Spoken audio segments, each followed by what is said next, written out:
Hello friends, எல்லோரும் நல்லா இருக்கீங்களா?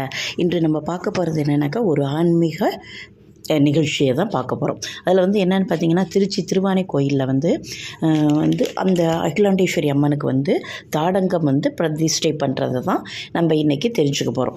தாடங்கம் அப்படின்னா என்னன்னு கேட்டிங்கன்னா, நம்ம காதணி தோடுகள் சொல்லுவோம்ல, அதுதான். நீங்கள் அகிலாண்டேஸ்வரி கோயில் போனீங்கன்னா பார்ப்பீங்க, அந்த அம்மனுக்கு வந்து அந்த பச்சை கலரில் அந்த ட்ரெஸ்ஸுக்கு அந்த இடையில அந்த காதணி மாத்திரம் நல்லா பெருசாகவே அழகாக தெரியும் பார்க்குறதுக்கு.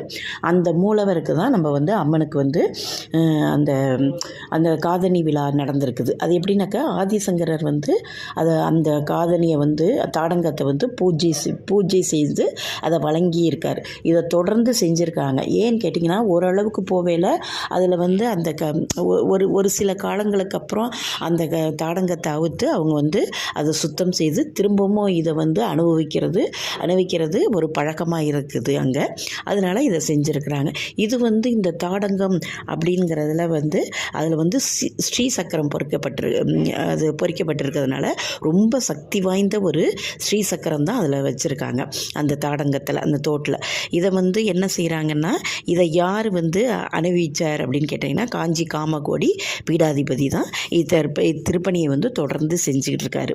இதை வந்து இந்த பிரதிஷ்டை செய்வதற்கான யாகங்கள் பூஜைகள் எல்லாம் அந்த அம்மன் கோயிலுக்கு முன்னாடி நடந்திருக்குது.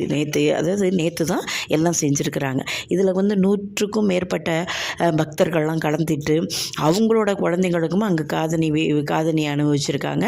இல்லை ஏற்கனவே காது குத்தின குழந்தை இருக்குது, அங்கே பொற்கொள்ளர்லாம் இருப்பாங்கள்ல, அதாவது ஆசாரின்னு சொல்லுவாங்க, அவங்களுமா அவங்க அவர்கிட்ட ஆசீர்வாதம் வாங்கிட்டு காஞ்சி சங்கர மடத்தில் வந்து அந்த காஞ்சி சங்கராச்சாரிகள் இருக்கார்ல, அவர்கிட்ட ஆசீர்வாதம் வாங்கிட்டு அதுக்கப்புறம் இந்த பொற்கொள்ளர் மூலம் காதணி விழா எல்லாம் செஞ்சுருக்காங்க. அதுக்கு வந்து அவங்களுக்கு வந்து கிஃப்ட்டு, அதாவது அவங்களுக்கு வந்து கிஃப்ட்டு பிரசாதம் எல்லாம் கொடுத்துருக்குறாங்க. ரொம்ப விமர்சையாக இந்த அம்மனுக்கு வந்து இந்த தோடு வந்து பிரதிஷ்டை பண்ணியிருக்கிறாங்க. இது வந்து அதாவது சக்தி வாய்ந்த ஒரு நீர் ஸ்தலம். ஜம்புகேஸ்வரர் அகிலாண்டேஸ்வரி இந்த திருவானை கோயிலில் இருக்கிறது அது நீர் ஸ்தலம்னு சொல்லுவாங்க. அதில் பார்த்திங்கன்னா அந்த சிவனுக்கு பார்த்திங்கன்னா முன்னாடி வந்து அந்த தண்ணி போய்கிட்டே இருக்கும் எப்போ பார்த்தாலும். அதை நீங்கள் போனீங்கன்னா அதில் பார்த்திங்கன்னா ரொம்பவே அழகாக இருக்கும். இதெல்லாம் அந்த கோயிலில் இப்படி ஒரு அழகான ஒரு நிகழ்ச்சி நடந்தது. எல்லாருமே திருச்சி மக்களுக்கே பாதி பேருக்கு தெரிஞ்சிருக்க வாய்ப்புகள் கிடையாது. அதனால தான் இந்த பதிவு.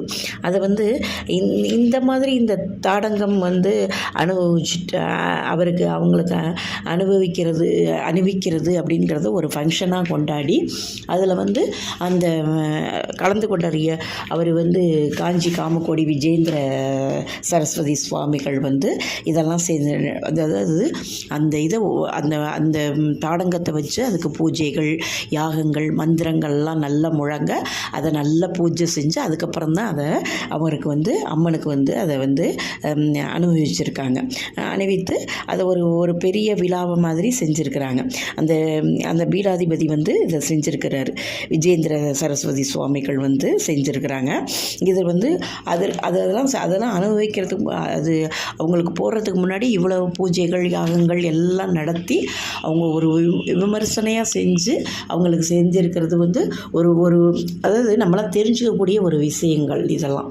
அதாவது நம்ம ஒரு திருச்சியில் வந்து ஒரு அம்மனுக்கு வந்து இதுமாரி காதணி விழா நடந்திருக்கிறது. அதாவது இந்த வளகாப்பு ஃபங்க்ஷன்லாம் நடக்கும் பார்த்திங்க, அது எல்லாருக்கும் ஃபேமஸாக தெரிஞ்சிடும்.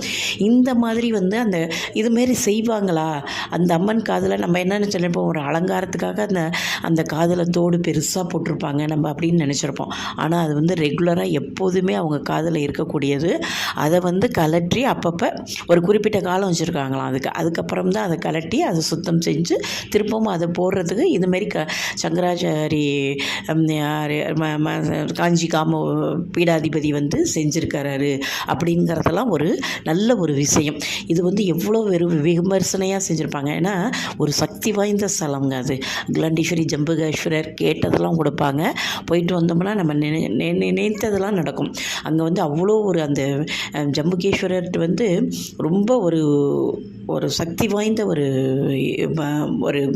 கோயில் அது அகிலாண்டேஸ்வரிட்டையும் சரி, அம்மா அப்படின்னு போய் நின்னோம்னா அந்த அகிலாண்டேஸ்வரி அம்மன் வந்து நிச்சயமாக அருள் புரிவாங்க. எல்லாருடைய குறைகளையும் தீர்த்து எல்லாருக்கும் நல்ல அருள் புரியக்கூடியவங்க தான் அவங்களோட இப்படி ஒரு அற்புதமான நிகழ்ச்சியை நீங்களாம் கேட்குறதுக்கு இதை நான் உங்கள்ட்ட சொல்லல. இந்த பதிவு பார்க்குறவங்க எல்லாருமே கொடுத்து வச்சவங்களாக தான் இருப்பீங்க. நிச்சயமாக இது உங்களுக்கு பிடிச்சிருந்ததுன்னா நீங்கள் மாத்திரம் இல்லைங்க, நீங்கள் செய்த அந்த ஒரே மகிழ்ச்சி, நீங்கள் கொடுத்து வச்சவங்களாக இருக்கிற மாதிரி உங்கள் ஃப்ரெண்ட்ஸ் ரிலேஷன் எல்லாருமே இதை கேட்டு அவங்களும் ஒரு நல்ல நிலைமைக்கு வரணுங்கிறதுக்கு நீங்கள் இதை அவங்களுக்கு மறக்காமல் ஷேர் பண்ணுங்கள். எங்களுடைய சேனலை மறக்காமல் சப்ஸ்கிரைப் பண்ணுங்கள். எங்களுடைய பதிவை பார்த்த அனைவருக்கும் நன்றி. மீண்டும் ஒரு அருமையான பதிவுடன் சந்திக்கிறேன். நன்றி, வணக்கம்.